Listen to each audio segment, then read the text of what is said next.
అయితే ఇక్కడ జీవన్ గురించి మాత్రం ఒక మాట చెప్పాలి. మా కేసీఆర్ గారికి హనుమంతుడు లెక్క జీవన్ రెడ్డి.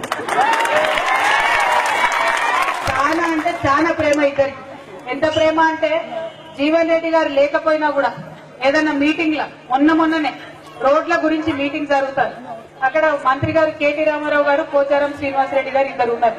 తను లేడు ఎమ్మెల్యే. జీవన్ రెడ్డి వాళ్ళ ఊర్లో ఆర్మూర్లా రోడ్డు మంచిగా లేదు, బైపాస్ రోడ్ వేయండి ఆలూరుకి అని చెప్పి ముఖ్యమంత్రి గారే స్వయంగా ప్రకటించడం జరిగింది. అంత ప్రేమ మా జీవన్ రెడ్డి అంటే మా ముఖ్యమంత్రి గారికి, మాకు, మా కుటుంబ సభ్యుడు. చాలా రోజుల నుంచి కూడా మరి కేసీఆర్ గారికి సేవ చేస్తూ తెలంగాణ ఉద్యమంలో ఉన్నటువంటి తమ్ముడు. మరి ఇటువంటి డైనమిక్ ఎమ్మెల్యే దొరకడం నిజంగా కూడా ఈ నియోజకవర్గం యొక్క అదృష్టం అని చెప్పి నేను భావిస్తూ, మరి మా తమ్ముడికి మీరు ఇట్లనే సపోర్ట్ చేయండి. బలవంతంగా తర్వాత గల్లబట్టి పని కూడా చేయించుకోండి.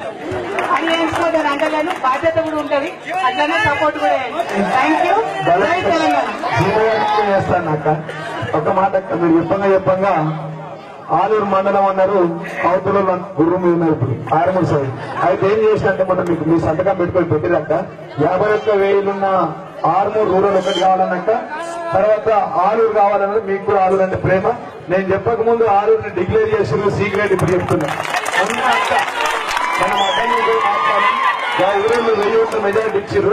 ఆ ఊర్లో పార్టీలే లేవు, ఖచ్చితంగా చేద్దామని చెప్పింది అక్క. అక్కడ కూడా చెప్పేసింది, మీరు అయిపోయింది. మళ్ళా నేను రిక్వెస్ట్ చేసి అక్క ఇంకొకటి రూరల్ కూడా కావాలా, అక్కడ ఇక్కడ రావడం దూరం అయిందంటే అది కూడా అక్క చెప్పడం జరిగింది.